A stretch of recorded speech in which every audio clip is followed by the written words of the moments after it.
Hi everybody and welcome to my Unruly Housewife channel. Today is Friday the 13th. I'm not kidding. And so I have decided to talk to you about 13 superstitions that I was brought up to believe in. And I don't mean I've just heard of them or I was told about them. I was actually raised by a very superstitious mother and a quite superstitious father. And there are things that I won't do. Now, I mean, you get things like walking on cracks in the pavement. I was never brought up to believe particularly that was unlucky. So I'm only talking about ones that I actually believe in, if that makes any sense. I have no idea why I believe in some of them and not the others. It's just how I was raised. Okay, so superstition number 1, and these aren't in any particular order. No peacock feathers in the house. There's not a very hard one to comply with. In the sense that you don't normally stumble across them. But yeah, peacock feathers have got the evil eye on them, so you don't bring those into your home or they're terribly bad luck. Number 2, you don't put new shoes on the table. Oh my goodness, I've been shouted at for this when I was a kid. When I was a kid and I came in from the shoe shop and I was carrying my shoes, I was so excited. I put them on the table. Rah, what are you doing? Are you mad? I kind of looked into this one, and apparently some people believe it's because in the old days when they would lay somebody out for the relatives to see them in their coffin, they would be wearing new shoes, and so that was considered a time when there would be new shoes on the table. I'm not going to do a whole Wikipedia about all of these. That's just what I heard.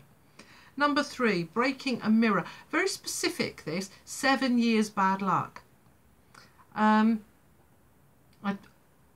touch wood. I don't normally break mirrors, but I'm interested that it's so specific. Like most things are like bad luck or someone's going to die or something like that, but 7 years bad luck for breaking a mirror. Very, I don't know. I don't break mirrors if I can help it. Number 4, seeing a magpie who is alone. Now, we have a lot of magpies around here, and so the neighbours must think I'm completely mad, because when I see a magpie that's alone, I have to go, "Good morning, Major." And I even say that if it's the afternoon. And other people say other things, but that's the one I say. Number 3, a white horse. A single white horse. This actually used to affect my grandmother, my paternal grandmother, more than it affected me. And if you went for a walk in the countryside, she would always take an apple and a clean handkerchief, and she would use the clean handkerchief to polish the apple, and she would also reserve it so that if she saw a white horse, she could spin round 3 times and then spit in her handkerchief. And sometimes when I was a kid, she would offer me an apple and she would wipe it, polish it first. She was dead with a hanky, and I'd be like, I hope she hasn't seen a horse recently. Oh, that's going to have spit on it. Okay, number 6, crossed knives. I am really, really superstitious about this. My mother brought me up to believe that if you left knives crossed, that there would be an argument. So if I'm like piling up the washing up on the side after we've had dinner or something, I will straighten out the dinner knives. If they're in a pile, I'll straighten them out so that they're not crossed, because I don't want to have an argument with Dave. See, I'm laughing, but I do it. I won't leave it in case it's bad luck. Number 7, this kind of makes sense. Throwing away bread.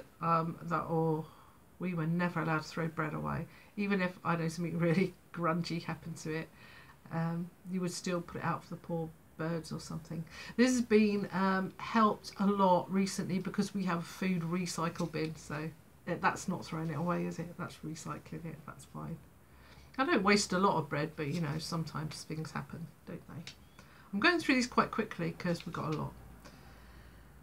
Number 8, tempting fate. Oh, I will never do this. You know, when you say to somebody, oh, I'm thinking about buying a new washing machine, and they say, oh, you should buy one like I've got, my Hot Point. That, do you know what? That has been fantastic. It's run brilliantly for 5 years. It's never broken down. It's so good. it's just, it never lets you down. And I'm like, don't say that, don't say that. Like, I truly believe that the next day the washing machine is going to like explode or leak or something. Never. Look, I keep nervously touching my face, so I'm thinking about these things. Yeah, and I don't tempt fate. So I would always like say something like, oh, well, so far our washing machine seems to be all right. That's the sort of advice I give you. I never say things work perfectly. Okay, what's next? 9, walking under a ladder. Obviously, that's a really common one that a lot of people do. I'll be interested to know how many of you won't walk under a ladder. My oldest son is very defiant, and he makes his makes it his business to go out of his way to walk under ladders. I personally will walk into oncoming traffic rather than go under a ladder that's across the pavement. Or sidewalk, as Americans call it, because you call the road pavement, don't you? What is wrong with people? Okay, so yeah, don't do that. Number 10, no spilled salt. I think it's extremely unlucky to spill salt. And if I do spill salt, I take a pinch of it and I throw it over my left shoulder into the devil's face. Only in our house, usually it lands on a cat, or once I threw it straight into Dave's face. And he said, what are you doing? I said, I spilled some salt, it was bad luck. And he said, and in his northern voice he said, well, it was bad luck for me. I got it right in my eyes. My worst ever Manc accent. Sorry. Number 11, don't give somebody a purse without some money in it. Apparently, if you give somebody a purse, and I mean a coin purse by this, not a handbag, and it doesn't have some money in it, like even just a coin, a pound coin or something, if you give it to them empty, you're like cursing them. Cursing them never to have any money. So my mum goes crazy about that one. Number 12. Yeah, you can't eat the last piece of cake or sandwich or something at a gathering, or you'll be a spinster. You'll die a spinster. Now, for the young people watching, a spinster is an unmarried woman. And this, my mum taught me this as if it was for my own good.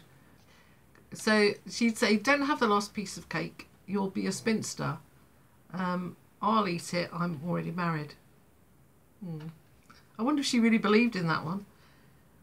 Number 13, it's lucky, because some of these are positive, it's lucky to touch a chimney sweep.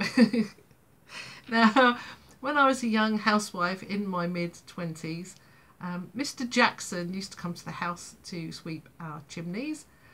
We had 2 open fires, and he was, strangely, he was the dad of my economics teacher from school. Now, I don't know if I touched Mr. Jackson while he was at the house. He was a man, as I say, in his kind of 50s. I don't know which one of us would have considered that more lucky. So, but yeah, touching a chimney sweep. One of my many marriages, I had actually like a little black flocked chimney sweep on a ribbon hanging down, like a silhouette of a chimney sweep hanging down from my bouquet. Stay classy. And number 14. You didn't think I was really going to do 13, did you? Are you insane? I would never do 13 things. Or have 13 people at a meal, or anything, 13 sausages on a plate. I will never do anything in 13, so sorry, I've tricked you because it's 14. No lilac in the house. Yeah, don't bring lilac into the house. I used to have a lilac bush in my front garden, and when my kids were little, and my mum came round to visit, and she was, whereas she always used to say, oh, that lovely bush, oh, look at the butterflies on it, I'd taken some indoors in a vase. She walked in there and said, what are you doing? And I said, we bought some of the lilac in, it's really pretty. And she said, do you want somebody to die? So yeah, you can't bring lilac indoors or somebody dies.